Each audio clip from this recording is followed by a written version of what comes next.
What's up, guys? We are here today to do a comparison between the Titan Magnum Ram and Mark Bell's Slingshot. Now, we have about 5 categories that I've decided to compare these across. Number 1 is the construction.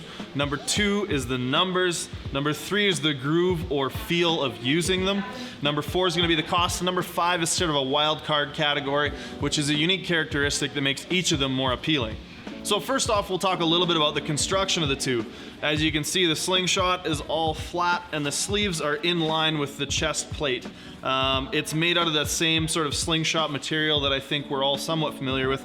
If you have a hip circle or you have one of those elbow tendonitis sleeves or whatever the heck, even his wrist wraps, I think, and knee wraps are made of a very similar material. So the Magnum Ram is made out of a super heavy duty rubber with a number of layers of very, very heavy duty stitching, and it's covered with some polyester nylon fabric to make it a little bit more comfortable. Also worth noting is that the sleeves are on the opposite angle to where the Slingshot has their sleeves oriented. Next, we're going to talk a little bit about the numbers. Now, I've used both relatively extensively in my training. It is worth noting that this is one of the available types of Slingshots. There are some that are less aggressive and some that are more aggressive. I think this is kind of right in the middle. And the Magnum Ram, as far as I know, they only make the one version right now, and it is on the upper end of the aggressiveness scale. So in the Titan Magnum Ram, I've hit about 215, 220 kilos with a raw bench of about 180.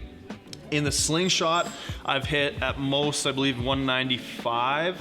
And that was when my raw bench was about 175. So we're looking at probably closer to a 15 or 16% difference in what you're getting out of the Ram versus closer to a 9 or 10% difference out of the Slingshot. The third component I'm going to compare these across is the groove or feel.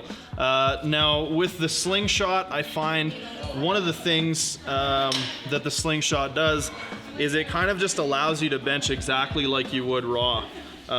It is tough to kind of maintain that raw position because the Slingshot's going to pull your elbows in just a little bit. So I've found you almost have to push your elbows out to get into that same raw bench groove, at least for me. And with the Magnum Ram, because you can wear it a little bit lower, I find it way more like a shirt. The groove is a lot lower. I find my touch lower, and I get a lot less sort of oomph behind my unrack. So I need a lot more handout with this one. As far as the groove on the way down, like I said, Titan Magnum Ram, to me, the groove feels a lot more like a shirt. The touch is lower, with the Slingshot being a lot more akin to a raw bench in terms of the groove or feel of the movement when you're in it and using it. Number 4 is going to be the cost. So I went online this morning and priced these out. You can get the Slingshots from innerstrengthproducts.ca. You can get the Titan Magnum Ram from strongarmsport.com. Approximately the same cost. The Slingshots range between 75 for the least aggressive and 95 for the most aggressive. I believe this model is 85 or so. And like I said, with the Magnum Ram, as far as I know, this is the only one they're making, and it's 95. So to fairly compare the cost, you would probably want to compare the most aggressive Slingshot to the Magnum Ram, and those two are going to be 95 each Canadian. Lastly is going to be the sort of wild card category, and this is kind of a summary and kind of an individual or unique characteristic to the tool. So with the Slingshot, I found that accessibility is the biggest thing. It's a lot easier to wear, it's easier to put on and just go for it. I could probably still touch an empty bar in this. You can do push-ups in this.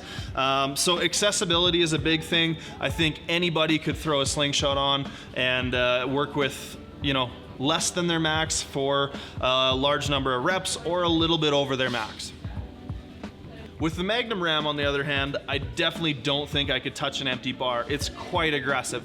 One of the features of the Magnum Ram, which is a big plus in my eyes for an equipped lifter, is that it has the little tab on the front, and you can actually sort of jack it down. You can get somebody to come and pull this down so that it's going to sort of restrict your range of motion a little bit differently, and it's going to allow you to touch lower and get a lot more out of it. You can also wear it a lot higher up and get a lot less out of it. So it's good in terms of the adjustability of it.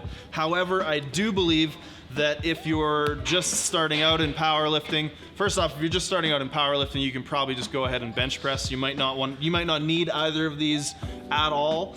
But if you're looking to add a little bit of variety and maybe you're more of an earlier intermediate lifter, the slingshot's probably gonna be the way to go. If you're a more advanced lifter with a bigger bench and you wanna be able to use more in an overload setting, as well as any equipped lifters, I would say the RAM is the way to go. So that's my review on the two of them and the comparison. Long story short, I think that they each have their merits. It depends on your training style and it depends on what you're looking to get out of an overload tool. If you guys have used these at all, let us know in the comments below. Let us know what you think. Let us know if you think that we hit the mark with the comparison, or if you noticed something different. Go ahead and leave that in the comments below. Let's have more of a discussion about this. Leave a like if you liked it. Go ahead and share the video if you found it useful, and hit that subscribe button. We will see you guys next time.